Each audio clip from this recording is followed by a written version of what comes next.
Herkese selam arkadaşlar. Yeni videoya, yeni bir oyun serisine hepiniz hoş geldiniz.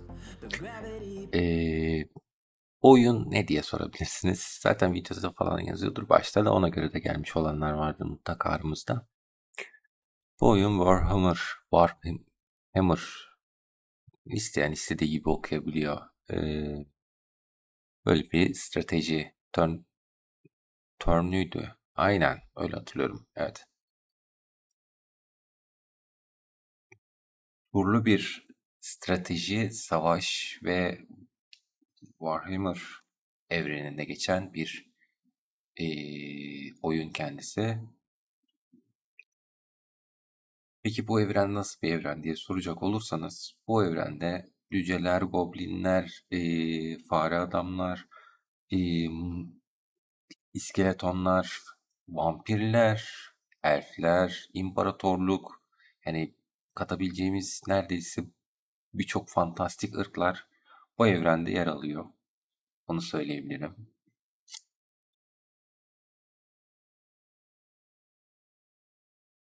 Onun dışında başka ne diyebilirim?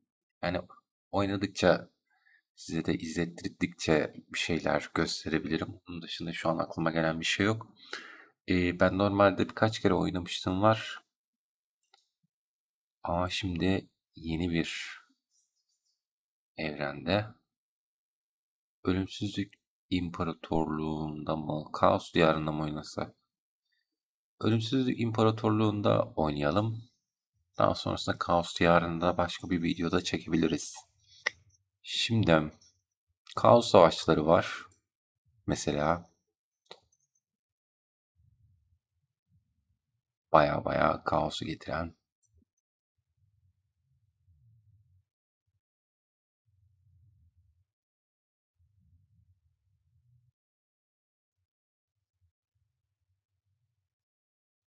Hı. Asit.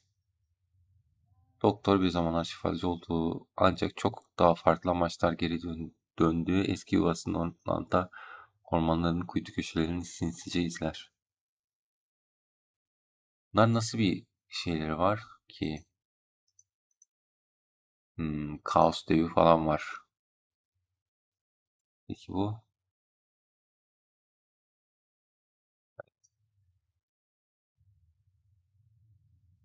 aslında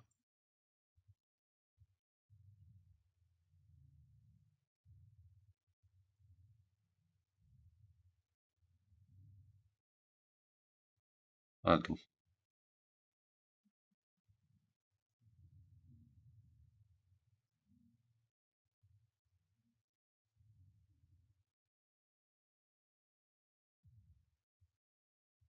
Bunu oynayabiliriz aslında. Evet. Kötülüklerin kötü olarak mı başlasak, iyi olarak mı başlasak bir de o var. Çünkü iyi taraflar da var.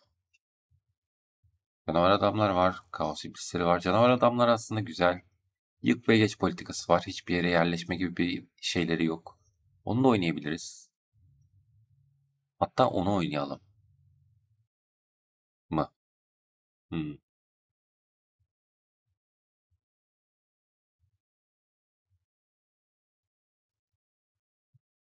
karar veremedim. Canavar adamlar oynayalım ya. Evet.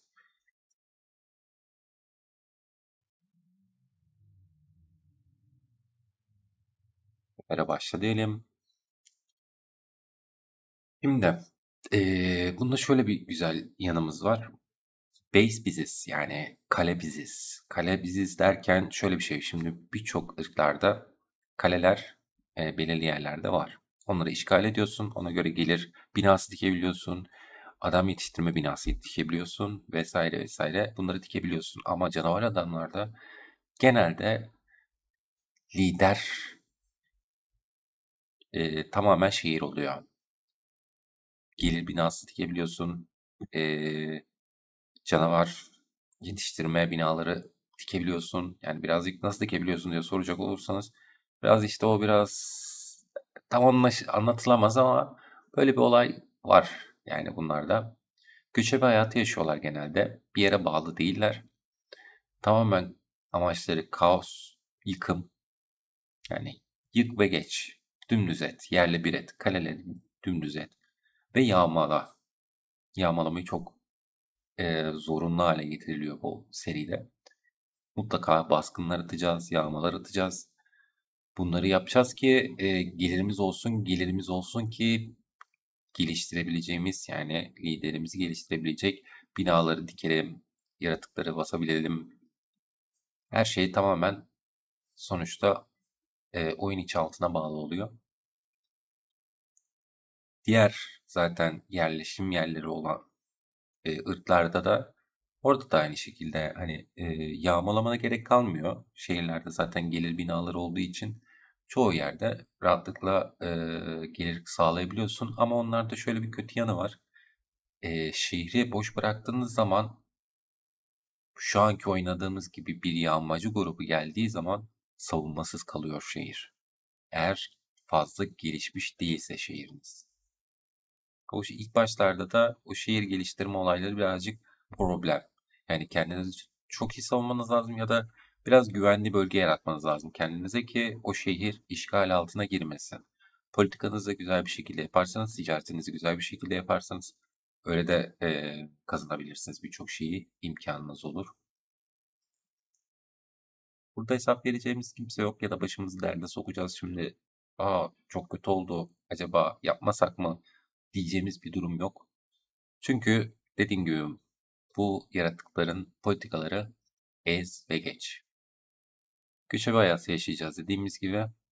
Seri ne kadar sürer bilmiyorum. Birkaç bölüm çekerim. Hiç olmazsa elimizde bir çeşitli bir alternatif olur. Size de az buçuk bir tecrübemi, yani fazla yok ama yine de oynayış şeklimi size de göstermeye çalışırım. Peki altta ne yazıyormuş? Kuzeydeki buzlu Kıskaç denizinden güneyde süzülen Karadağlara kadar imparatorluğun eyaletlerinin bireyselliği toprak yapısından kaynaklanır.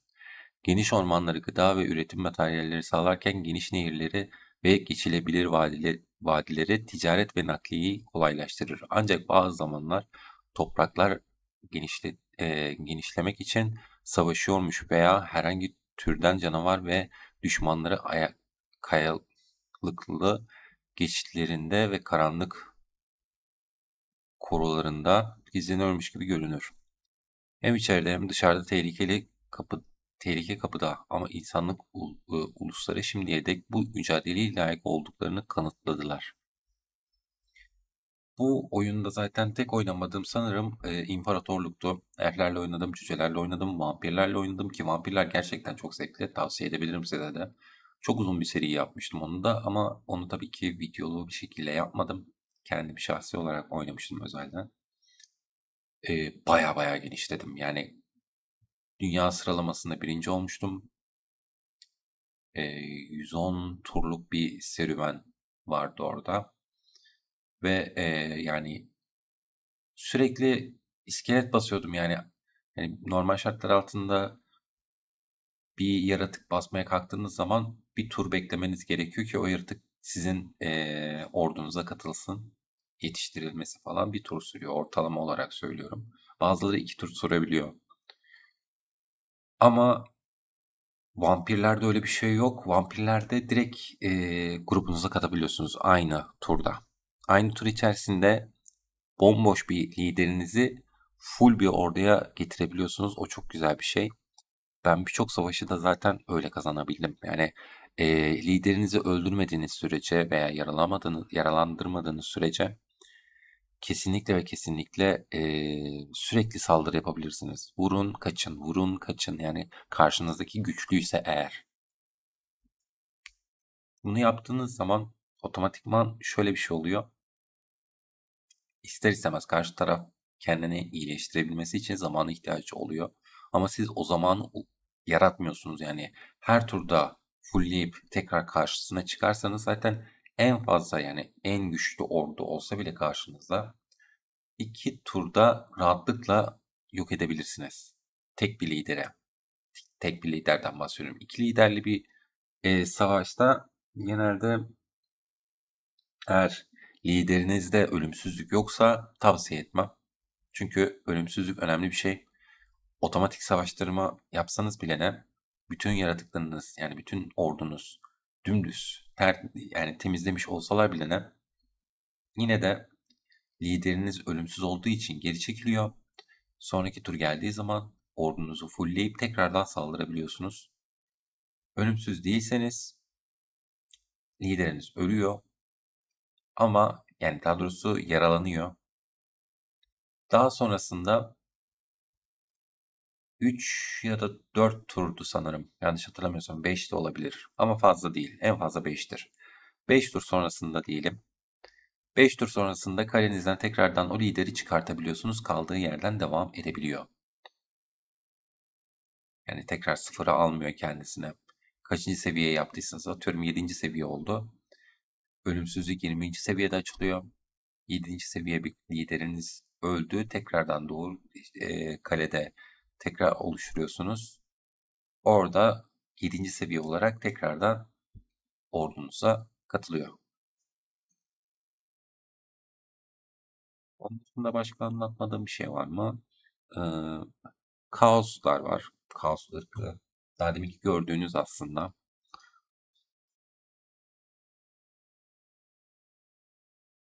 Bakalım ara sahne gösterecek mi? Yok, göstermedi. Ara sahneleri var normalde bunların film gibi böyle. Onlar da güzel oluyor. Şimdi bize bu orduyu öldürmemizi isteyecek. Görev olarak verdi bize. 500 altın veriyor. Ondan önce şunu ordumuza katalım. Daha sonrasında bunu keselim. Kesin zafer var. Normalde otomatik savaştırırım ama size göstereyim tam olarak ne olduğunu anlayın diye. Savaşın içine girebiliyorsunuz ya da otomatik savaştırabiliyorsunuz. Merak etmeyin. İlk başta, ilk aşamada biraz uzun sürüyor yükleme ekranı ama bunda da uzun sürüyor ama baştaki kadar uzun sürmüyor. Karşımızdakiler, karşımızdaki lider Laureleron'muş. Kendisini şeyde yakaladık. Baskın sırasında yakaladık. Normal seyir halindeyken yakaladık yani. Okçuları var. Okçularını bir an önce hızlı bir şekilde temizlememiz lazım. Elf ırkında şöyle bir yani elf olarak oynayacaksanız avantajınız, oynamayacaksanız karşınızdakini az çok düşmanınızı tanıyın. Dezavantajlı bir durumdasınız. Çünkü elf okçuları inanılmaz sağlam menzillere sahip. Yani baya baya top atar kadar bir mesafesi var. Normal Total War serisi oynadıysanız bilmiyorum. Menzilleri çok çok uzun. Zaten orada yazıyor iyi menzil diye. Usta pusucu, menzilli zırh delici, orman sinsiz. Bunlar geliştiği zaman da lider miydi, lider yardımcısı mıydı tam hatırlamıyorum. Okları böyle beyaz beyaz atıyor. Onlarda da ışın ok muydu neydi? Değişik bir ismi vardı onun da şeyden. Şimdi gruplar halinde ayıralım. Bu birinci grup olsun. Bunlar,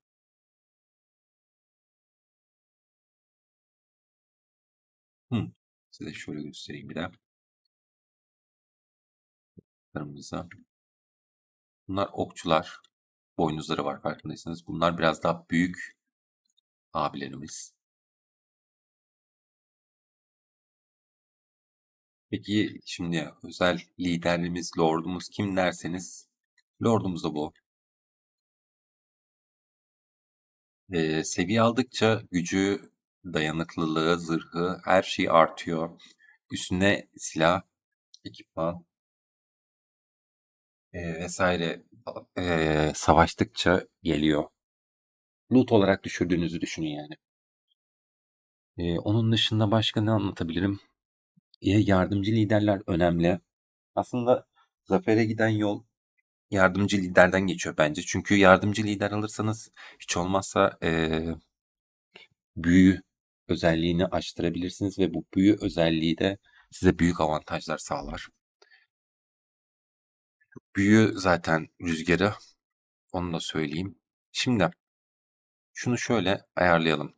Daha fazla konuşmadan hızlı bir şekilde aksiyona girelim. Şimdi burada büyük evlerimiz var. Bunu ikinci grup olarak atayalım. Onu da şuradan şöyle sokalım devreye. Buradan böyle bunu da buraya alalım. Okçumuzu şuraya alalım. Direkt evet. Bunu da şuraya alalım. Bunu biraz daha geriye çekebiliriz aslında, evet. Aynen. Şu an tam menzildeler. Direkt zaten yapıştırırlar. Arabalarımız var. Neydi? Razgor savaş arabaları. 4 tane gözüktüğüne bakmayın. Gerçekten dümdüz ediyor. Yani gördüğünüz gibi zaten yaratığı. Bu koşuyor, geçiyor, bir vuruyor zaten yamultuyor karşı tarafı. Tabii ki karşı tarafta şey değilse, bir dev değilse. Devlerde pek fazla şansı olmuyor ama bunu da üçüncü grup olarak atayalım. Dördüncü grup Razgor Savaşı arabaları olsun. Beşinci grupta okçular olsun. Şimdi büyü yönet dersek onun üstünde ya da altında bir şey geliyor. 10/5 diyor, 50 diyor zaten. 50'ye kadar gelebilir ama çok düşük ihtimal. Büyü yönet diyelim. Düşebilir de artabilir de, onu da göstermiş olalım. Şu an büyüyle işimiz yok. 9'a düştü gördüğünüz gibi. Bazen yükseliyor, bazen düşüyor. Yani rüzgar tamamen bizim aleyhimize veya lehimize olabiliyor. Tamam. Evet. Başlatalım. Başlatılır başlatmaz durduracağım hemen. Şimdi burada sen buraya dal. Sen de buraya dal. Sen buraya dal. Yok. Sen buraya dal. Aynen. Sen okçulara dal direkt. Hatta sen şuraya dal. Sen öndeki okçulara dal. Sen ne yap biliyor musun? Arkadaki okçuları darla. Sen de aynı şekilde buraya dal.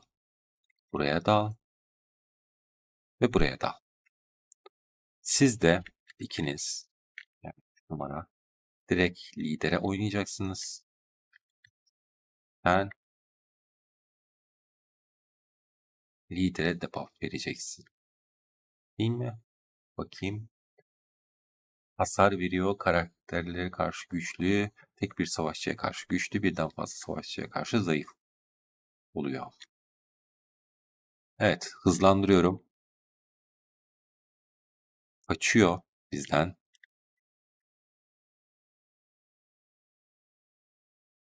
Gördüğünüz gibi. Savaşı göstereyim size.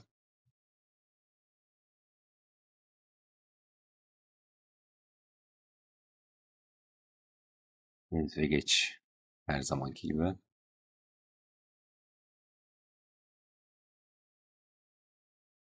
Direkt zaten eridiler. Görüyorsunuz. Biraz katliamlı bir şey.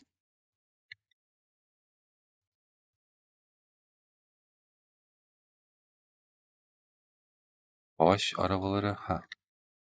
Saldır saldır saldır saldır. Hiç durma hiç durma hiç durma. Hı. Buradan yardım mı geliyor? Üstü geri çekilme yeriymiş burası. Oo.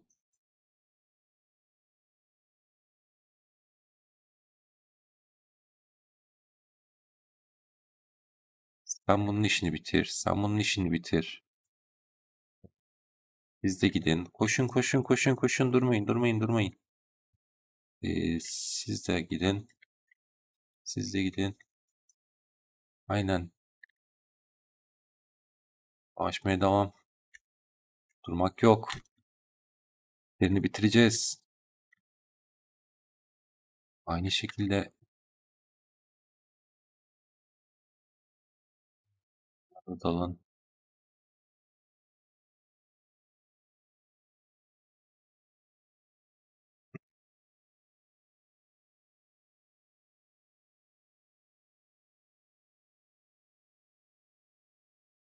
Niye dalmıyorsunuz? Dalın arkadaş. Kaçırmayın. Bizim liderimiz nerede bu arada? Oo, öldürmüşler. Güzel.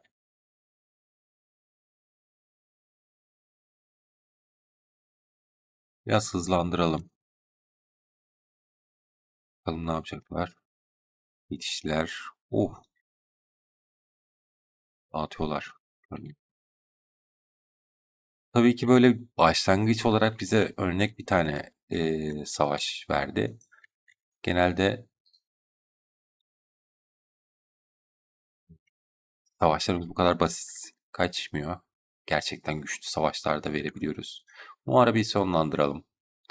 Bakalım zaten o oyun sonunda bak görüyorsunuz şurada aldıkları kill sayısı ve yukarıda da canları gözüküyor.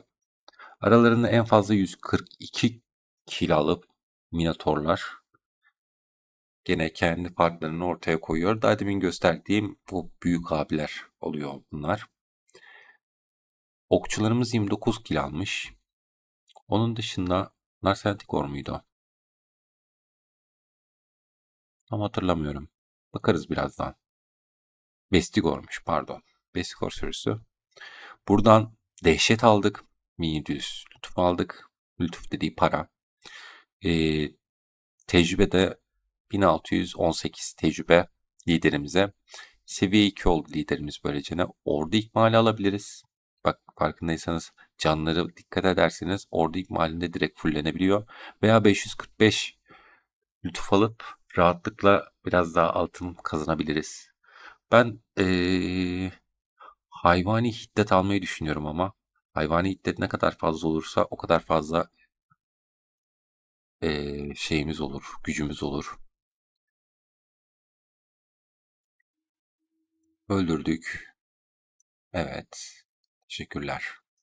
Şimdi burada biz birazcık duracağız. Niye duracağız? Şundan dolayı duracağız şimdi. Böyle bir olayımız var. Buradan tur başına dehşet kazanma imkanımız var. Bunları daha açmıyoruz. Şu anlık bu olsa yeterli. Nüfus. Nüfus. Tamam. Büyümeyi zamanla büyür zaten. Bakalım karakterimiz Kaos yozlaşması veriyormuş diğer karakterimize. Burada gördüğünüz gibi zırh, silah, muska, efsunlu eşya ve yaverlerimiz var. Yaverlerde kaos yozlaşması veriyor, baskın geliri veriyor. Ya birçok şey var. Onları da zaten zamanla görürsünüz. Şimdi bir puanımız var. Bir puanla ben hasara odaklı bir şekilde ilerleyeceğim ilk başta. Yakın dövüş saldırımı artı 5 yükseltiyorum. Böylece daha sağlam vuruşlar sağlayayım diye. Bu tamamdır. Bizim diğer karakterimiz de şamanımız da mutlaka evet almıştır bir şeyler. Ruh parazitini alıyorum. Bunu aldıktan sonra bunu bile geliştirebiliyorum. Onun dışında başka büyüler falan da var ayrıyetten. Onları da zamanla açacağız. Bakalım. Onun dışında seviye 2 olduğumuz zaman bak Razgor sürüsü, harpiler, bu arada uçan harpilerimiz de var. Asitli savaş tazılarımız var. Ağzında asit yayan. Ee, Gor sürüsü, kalkanlılar, baltalı piyade, bestigor sürüsü. Ee, Dağda büyük canavarlarımız var. Onlara daha ulaşmadık. Onlar için bayağı bir zamanımız var. Baya ilerleyen zamanlarda bunları açabiliriz. Devimiz var. Devden daha gelişmiş büyük devlerimiz var. Taş atan devler mesela. Çok değişik devler var ya. Onlardan da zaten zamanla yapacağız. Şimdi şu anda biz imparatorluğun bir krallığıyla savaştayız. Bir imparatorluk bu arada bir kişilik bir yer değil. Yani Avrupa Birliği gibi düşünün. İşte Fransa'sı, İtalya'sı falan filan cartı curtu yani böyle bir imparatorluğun farklı farklı ülkeleri mevcut. Onları imparatorlukta zaten amacı şu anda oyunda yani bildiğim kadarıyla benim dediğim gibi oynamadım da tam bilgim yok. O konuda insan insanoğluyla ilgili pek fazla bilgim yok, ilgim de yok. Olmadığı için zaten oynamadım. Ha, kötü bir ırk mı? Değil. Onların da topları falan var. Bayağı güçlüler. Oyunda bayağı zorluyorlar düşman olarak. Hani arada düşünüyorum böyle acaba oynasam mı? Nasıl bir e, yapısı var acaba falan diye. Ama pek ilgimi çekmiyor. Yani biraz daha böyle fantastik evren olduğu için bana burası daha cazip geliyor. Bakalım bilmiyorum. Belki ilerleyen zamanlarda oynayabiliriz. Neden olmasın? Şimdi bir turu atlattık. Şimdi eee, şeyimize gelişmiş bu arada. Tamam, güzel. Onun dışında burada ha bu arada okçu ayarlayalım kendimize. Tazı alalım. Çünkü Kaos Savaş tazıları gerçekten oyunun başında en azından bizi fazlasıyla kurtarır. Yaklaşık 4 tur boyunca oturacağız farkındayım. Mecburuz çünkü güçlü olmamız lazım ki düşmanlarımızı direkt eleyelim burada. Mesela bu düşmanımız. 4 tur bekler miyim bilmiyorum. Belki beklemeyebilirim. Bir yandan da görevin gelmesini bekliyorum. Şimdi birazdan buraya bir görev gelecek. Burayı ele geçir diye. Yerli bir et diye. Ama yapamayız. Çünkü çok güçsüzüz. Gerçekten çok güçsüzüz. Hani güçlü olsaydık direkt yapardık ama güçsüzüz maalesef.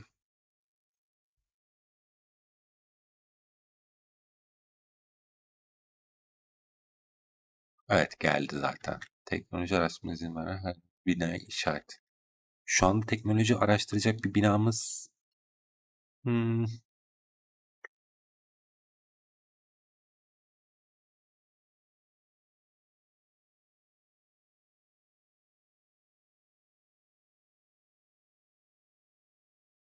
yok. Teknoloji araştıracak binamız yok. Ama ilerleyen zamanlarda yapacağız. Neyse hızlı hızlı geçelim turnları. Size aynı şekilde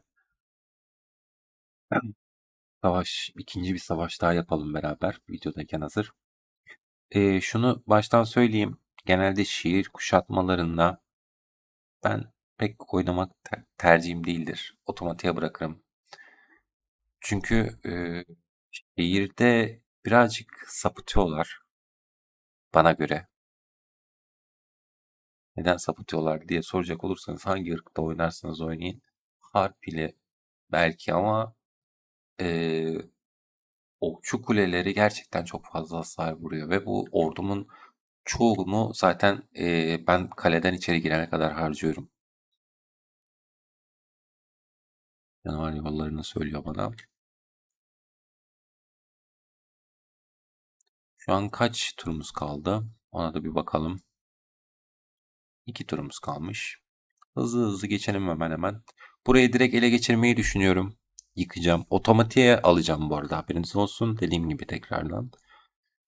Çünkü bilmiyorum kale var mı? Var ama. Var belli. Belli var. Kale olmayan yerlerde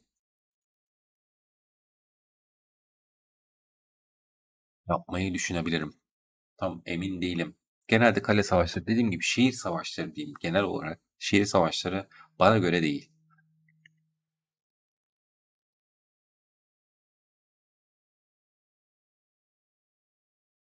Hmm.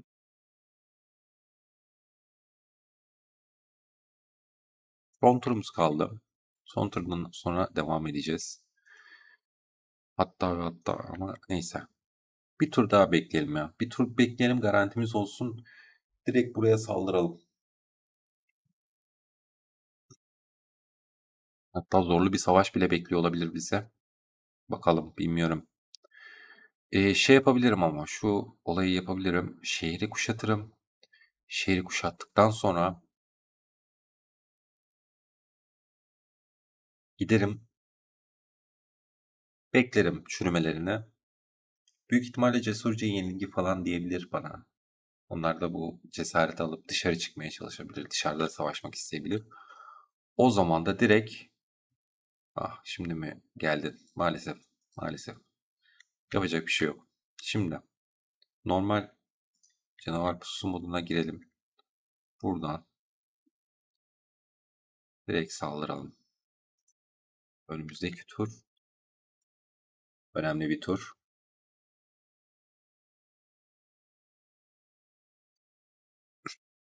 Middenheim'ı yok etmek istiyoruz. Bir yandan yanımızda da asit veba yayanlar var sanırım. Aa, o da oraya gitti. Güzel. Şehri direkt yıkıp geçerim. Hmm. Oo, ikisini birden aldı. Wow, bayağı güçlermiş. İyi iyi güzel. Orayı da ele geçirdiler. Yani baya baya bana burayı hediye ettiler.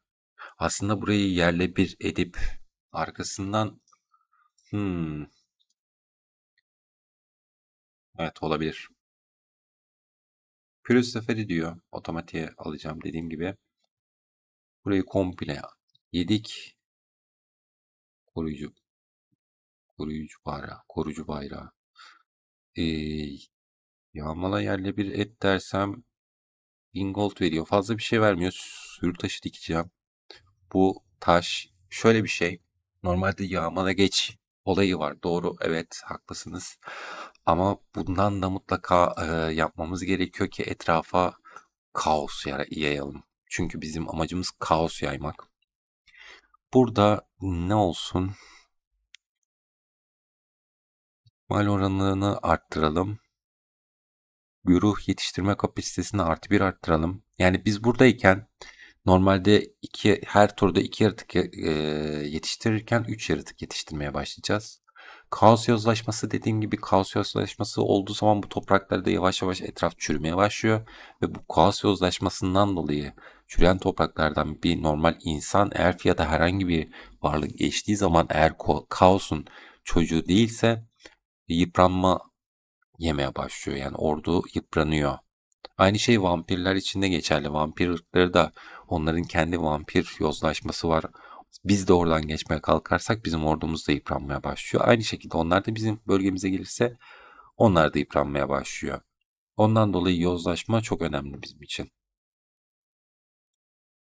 Diğer zaten normal elflenmiş şeylermiş. Onlar lekesiz ırk olarak geçiyor. Yani lekesiz olarak geliştirmeleri lazım kendilerine. Tamam bunu yapalım. Birkaç tur sonrasında bakın şu kırmızılığı görüyorsunuz. Şu alanda komple bir kaos yozlaşması yayılacak. Burada da hazır bir yer varmış. Oraya da yık geç yapalım mı? Olur valla. Yaparız.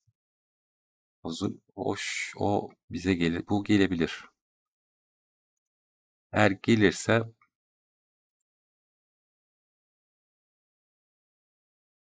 ona göre ilerleriz onlara da yani. Yapacak bir şey yok. Bu arada 2 puan aldık. Gördüğünüz gibi hız artı 10 yüzde artı 10 diye vermiş. Yol gezer. Daha fazla alanı gidebiliyoruz ya da daha hızlı hareket edebiliyoruz. Kaos sözleşmemiz var. Artı bir bu güzel bir şey. Yaverler arasında. Zaten diğer yardımcı yaverimizde de bir tane kaos sözleşmesi yardımcısı var.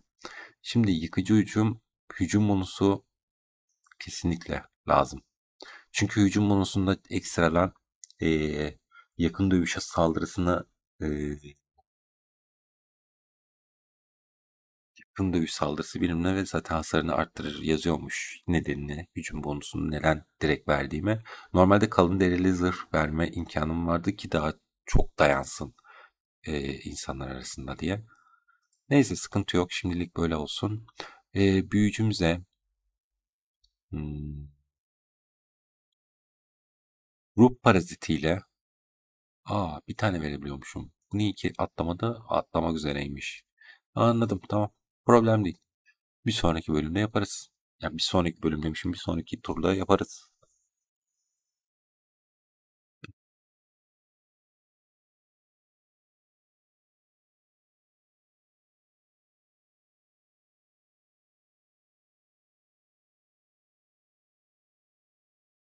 Yavaş yavaş kaos yozlaşmasını yayacağız.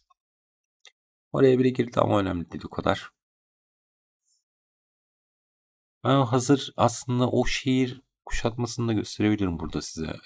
Zaten orada ordu yoktur nereden bakarsanız bakın. Ordu yokken hani pek fazla ordu yokken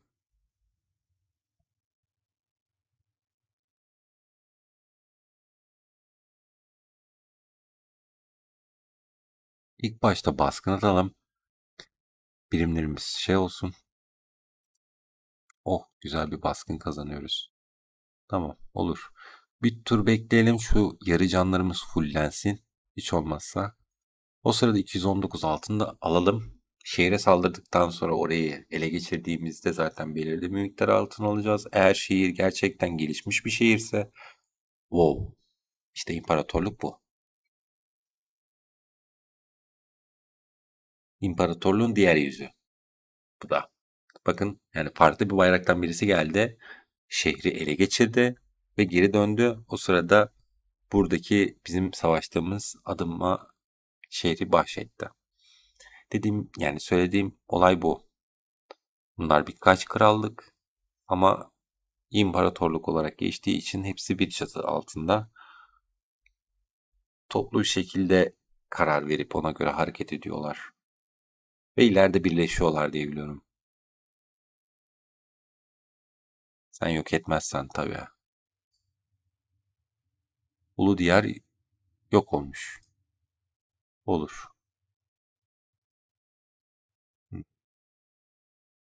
Kuvvetinizi büyütün.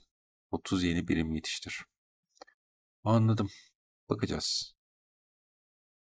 Şimdi buradan direkt bakın canlar full oldu. Çok daha iyi oldu. Kıl payı zafer. Wow, bu kadar mı problemli? Evet problemli çünkü okçuları var. Hem de arbeletçileri var diyeyim okçularından çok iyi menzillere sahipler. Bunlar gerdirip de attıkları 160 metre diyor. Bizim mesela oklarımız 115 metre yani aradaki menzil farkına bakabilirsiniz. Bizim menzilimiz 115, onlarınki 160. Ya bu yüzden ben şehir kuşatması yapmak istemiyorum. Şu şehire girmeye kalktığım zaman baya baya çok adam kaybederim. Otomatik savaştırınca otomatikman zaten yani ordu kalıyor. Sadece canlar azalıyor. Bakın şimdi göreceksiniz. Bak, yarıya indi evet ama kesinlikle en azından bendeyken ordu kaybetmediler. Ben çünkü yolladığım zaman mutlaka ordu kaybediyor. Yani ordum baya baya eksiliyor. Kazanıyorum savaşı ama kayıplarım çok fazla oluyor. Buradan 75 dehşet puan aldık. 1596 altın aldık. 1932'de tecrübe aldık karakterimiz. Güzel, temiz. Buradan 1843 yağmala ve yerle bir et olayını yaparım. Evet. Yıkım ayini mevcut. Muharebede öldürüldü. Çok güzel. Ayini gerçekleştir diyorum. Bak halihazırda kazanılmış tahribat yıkım damgalarını dönüştürmek için buradan bir yıkım ayini gerçekleştirebilir. Ayini gerçekleştirdikten sonra sür taşı yok edilene kadar diğer fraksiyonlar bölgedeki herhangi bir harabeyi sömürgeleştiremez. Yani biz burayı koruduğumuz sürece sömürge olayı burada olmaz. Ve gördüğünüz gibi yani şu dışarıdakiler yeşil alan, buralar grileşti bak. Ormanların şeylerin farkı. Daha demin böyleydi burası. Yani videoyu birazcık geriye sararsanız orada görürsünüz. Kaos yozlaşması bunları getiriyor işte. Şimdi biz buraya yavaş yavaş gelmemiz lazım. Ama hmm, şöyle de yapabiliriz. Ne yapalım? Şehrimizi geliştirelim. Geliştirdikten sonra çünkü buradan şamanın ateş çukurunu da açabiliriz. Hiç olmazsa karakterimiz biraz daha gelişmiş olur. Bir yetenek puanımız varmış. Liderliğin aura boyutuna vereceğim. Çünkü kimsenin kaçmasını istemiyorum. Liderliğin aura boyutunda şöyle bir şey var. Onu da söyleyeyim. Biraz eğitici bu video gibi oldu ama bilenler ileri sarabilir. Liderliğin aura boyutu şöyle bir şey oluyor. Etrafınızda savaşan ordular belli bir savaştan sonra çok fazla düşmanla mücadele ettikten sonra yorulduklarında veya azaldıklarında orduda 100 kişiyken birdenbire 40 kişi 30 kişi falan kaldıkları zaman beyaz bayrağı çekip kaçmaya başlıyorlar. Ya da moralman çöktükleri zaman ordu full doluyken bile ne 80 kişiyken bile ne bazen böyle moralleri bozulup kaçabiliyorlar. Bazen de karşı düşmanın liderleri korkutucu bir büyü yayıyor etrafa ve otomatikman daha hiç savaşmadan kılıcını bile çıkarmadan bir anda kaçmaya başlayabiliyorlar. Bu da şimdi şurada devreye giriyor. Lideriniz aura boyutu büyükse ve ağırlığı büyükse yani nasıl diyeyim vazgeçmeme şey miydi? Farklı bir olayı var. Liderlik pardon liderlik. Liderliği yüksekse hiçbir türlü ordunuz kaçmıyor. Sizinle beraber savaşıyor. Zaten lider kesinlikle kaçmıyor. Onu söyleyeyim. İstediği kadar büyük şey olsun. Hani kaçar ama çok çok nadirdir bu olay. Onun dışında orduları eğer kaçmasını istemiyorsanız liderlik ve kesinlikle aura boyutunuzu yükseltin derim. Neyse şimdi başka bir şey var mı burada? Evet şamanımız var değil mi? Tamam.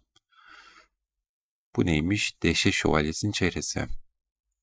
Müttefiklerin sarar karşısında sadece en cesur düşmanlar duracaktır artık. Hmm. Ruh solunumu. Bak hayatta kalma iradelerini zayıflatırlar. Mesela ruh solunumu bunlardan bir tanesine en iyi örnek.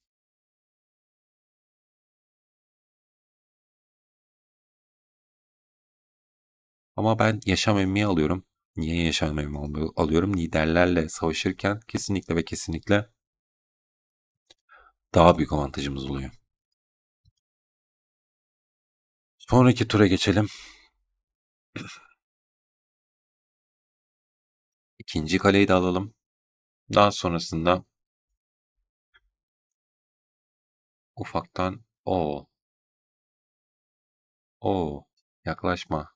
Çok yaklaştı. Acaba alabilir miyiz? Alabilirsek zaten inanılmaz güzel olur.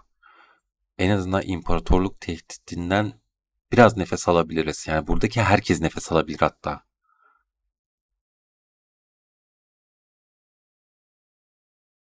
Ama büyük ihtimalle bizim tapınağı kırmaya gidiyor. Değil mi? Alabiliyoruz bu arada. Evet, otomatik savaştırdığımız zaman yerleşim yeri veba olur. Ha burası mı? Pek önemli değil aslında. Ama yine de teşekkürler söylediğiniz için. Ee, Pusuya geçelim. Pusu moduna geçelim. Evet, rütbe atlamışız zaten. Bunun da ruh solunumunu arttıralım. E, Bunun için Pirus Zaferi diyor. O topları var. Neyse size göstereyim. Kayıplar orta diyor. İlk önce size normal savaşı göstereyim. Daha sonrasında zaten otomatik savaştırdığım zaman iki tane tazılarımdan iki tanesi gidecek. Ben de normal şartlar altında otomatiğe vermeyi düşünüyordum ama size göstereyim. Hiç olmazsa savaşın ne boyutta zorlu olduğunu, stratejinizi çok iyi yapmanız gerektiğini az çok anlarsınız. Şu an topları var elinde. Büyük ihtimalle bayağı bir ordumuz azalacak. Onu rahatlıkla söyleyebilirim. Ama yine de gireceğim. Yine de savaşacağım. Bakalım olmadı geri döner otomatik veririz. Amacım size sadece bunu savaşı göstermek. Nasıl bir savaş var ortada. Yani peki bu kadar bilgim var niye savaş konusunda tecrüben yok diye soracak olursanız şöyle bir şey var.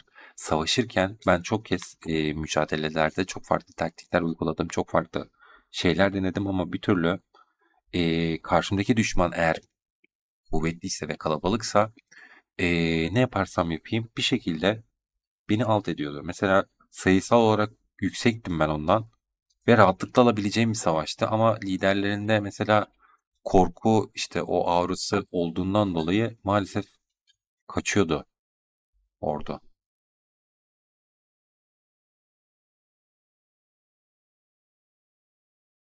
Ondan dolayı pek fazla savaşlarda bulunmuyorum.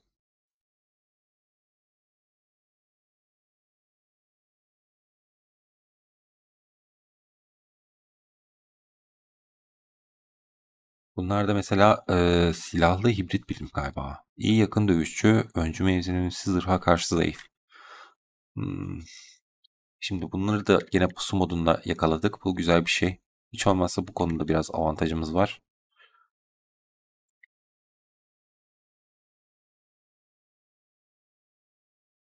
Okçularımızı 2 numara yapalım.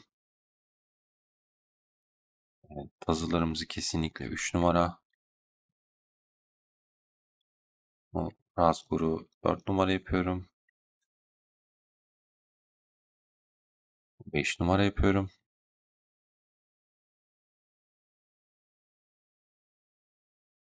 1 numarayı böyle alalım. Hatta aynen 1 numarayı böyle alalım. Numara 3. Oo, 3 ile 2 karışmış. Bu 2 numara. Evet. 2 numarada şöyle gelsin. Aynen. 5 numara. Siz ne yapın biliyor musunuz? Şöyle hmm, böyle gelin o zaman. Direkt. 4 numara neredesin? Sen de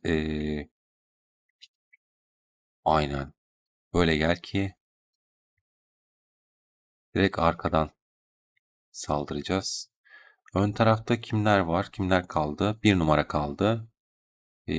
Bunlar kim? Ha, tazılar. Tazıları da şu yukarı koyalım. Savaş tazıları. Ee, bizim ha bunların ikisini şöyle alalım.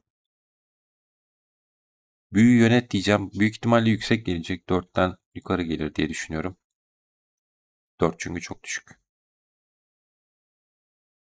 Evet. Düşün de düşüğü geldi. Yani altılı zar atıp da hatta onlu zar atıp 3 getirmek gibi bir şey bu. Olsun. Yapacak bir şey yok. Mücadeleye başla diyorum. Hemen durduruyorum. Şimdi seçimleri yapalım. Kesinlikle atları siz alıyorsunuz. Okçuları siz alıyorsunuz. Bu diğer tabancaları siz alıyorsunuz. Siz üçünüz. Hatta siz bu okçu alıyorsunuz. Silahşör bu alıyorsunuz. Sen bunu alıyorsun. Sen bunu alıyorsun. Hatta sen bunu alıyorsun. Sen geliyorsun buradan buraya. Buraya gidiyorsun. Sen de buraya gidiyorsun. Sen de buraya gidiyorsun. Sen de buraya gidiyorsun. Sen de buraya gidiyorsun. Hiç olmazsa arkadan şey yapalım. Kaldı ki şu arkaya doğru yığılma olur mu? Şuraya doğru bir yığılma olsun istiyorum bir yandan. Aynen böyle bir yığılma olsun. Şimdi sen direkt dalıyorsun. Sen büyü olmadığı için maalesef ki uzakta mı dursan vur, vur ya vur. Evet böyle bir girelim. Bakalım ne olacak. Oo dur.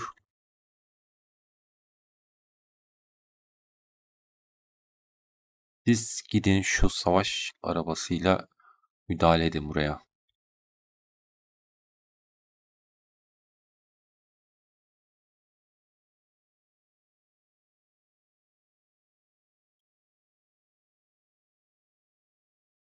Sen direkt bunu al. Bunları al.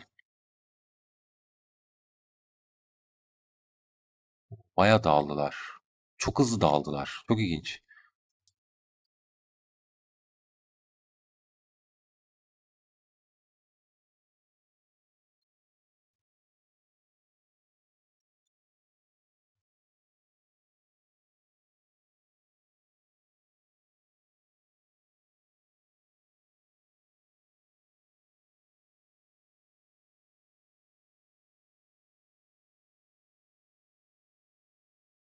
Bakalım kimler şu an pasif halde. Buradakiler pasif halde. Şunu alalım.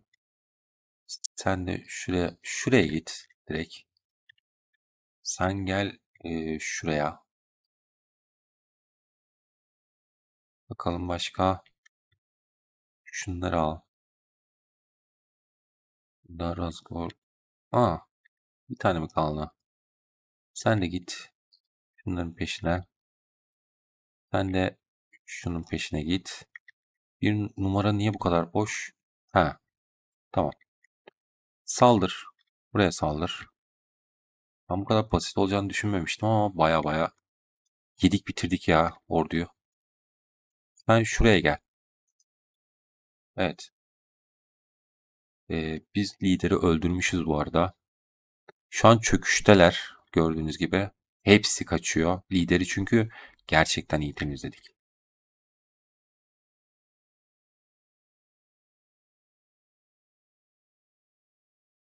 Saldırın. Hiç.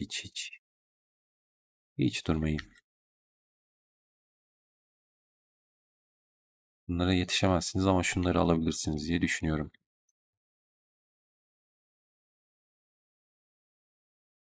Sen de şunları ye. Sen de... Yo şunları ye. Sen şunları ye. Sen de şunları ye. Evet, böyle yiyelim. Sen şunu al. Sen bunu al. Sen de şunu al. Kaldır. Ne duruyorsunuz? Ben şunu al. Sen de şunu al. Gel. Niye dalmıyorsun? Sürekli emir vermek bir tık sıkıntı bunlara da. Yine nasıl yiyoruz? İyi mi yedik? Saldır. Ormanın derinliklerini kaçınca bir şey oluyor. Anlamadım. Saldır. Sen de bunlara saldır.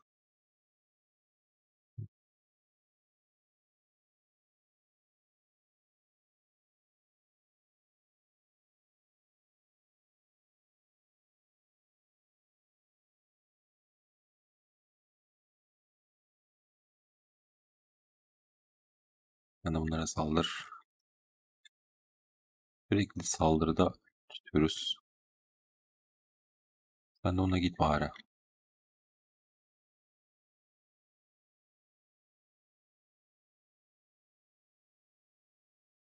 Hiçbir şey kaybettik mi? 2, 4, 6, 8, 10, 12, 14, 16, 18, 20. Yok kaybetmemişiz. Hepsini de almışız. İlginç.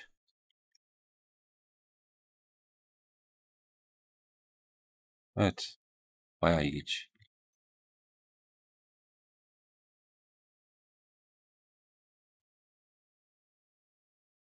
Bayağı sağlam hallettik. Puzzle'lar gerçekten çok iyi oluyor. Yani yok oldu buradakiler de. Tamam artık savaşı bitirebiliriz ya. Daha fazla işkence çektirmeyelim. Yani yedik bitirdik ama hala daha kill peşinde koşuyorum. Neden kill peşinde bu kadar koşuyorum? Onu da söyleyeyim. Ne kadar kill alırsa karakterler yani ordular o kadar fazla şey oluyor.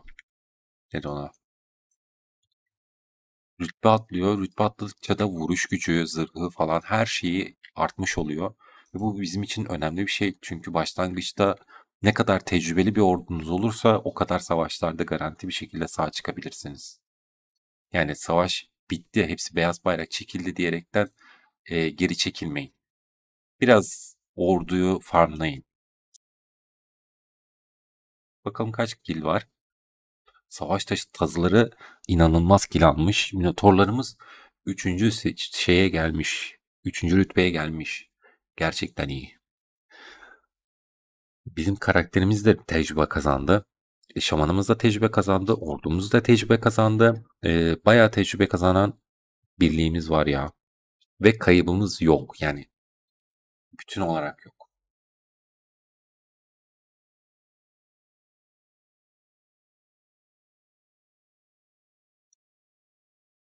Da kesinlikle Hayvani hiddetimiz zaten full. Düşse bile bir problem olmaz. Altını alacağım. Esirleri kurban edip.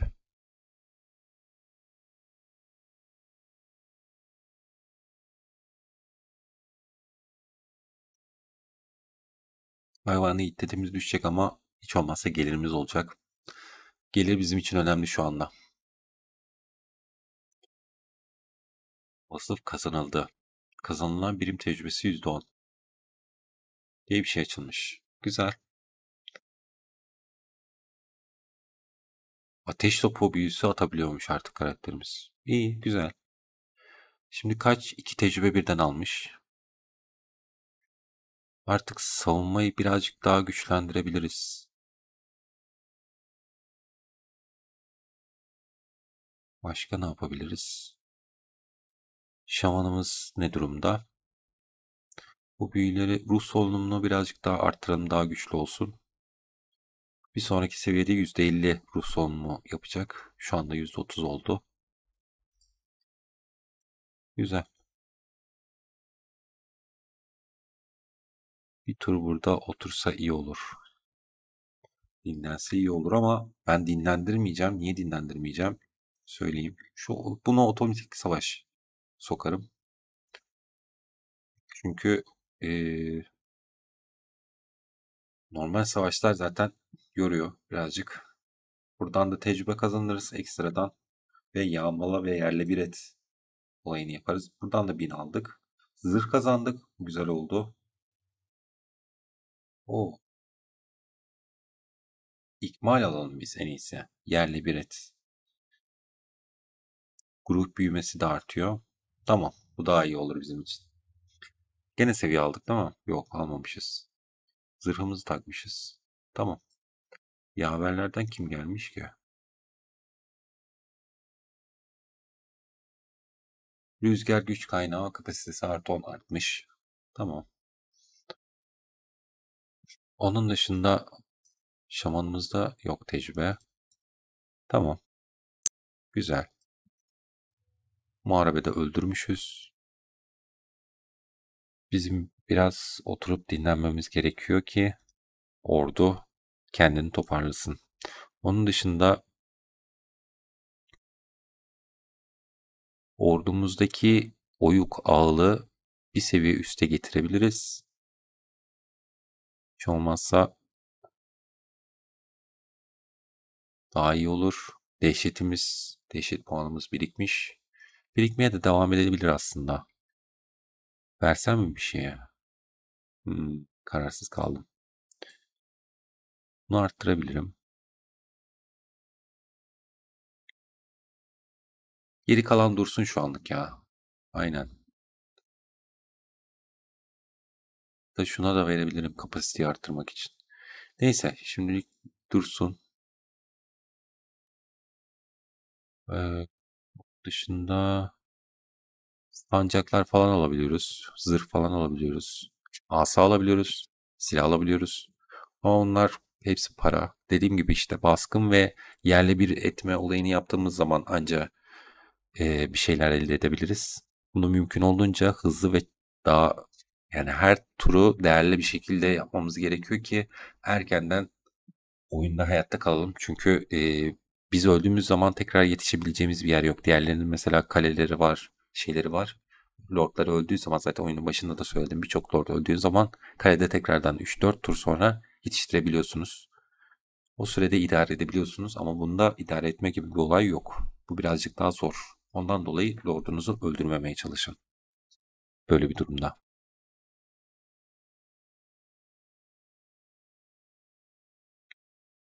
Bunları arttırmayacağım. Şimdilik biriktireceğim. Biriktirebildiğim kadar.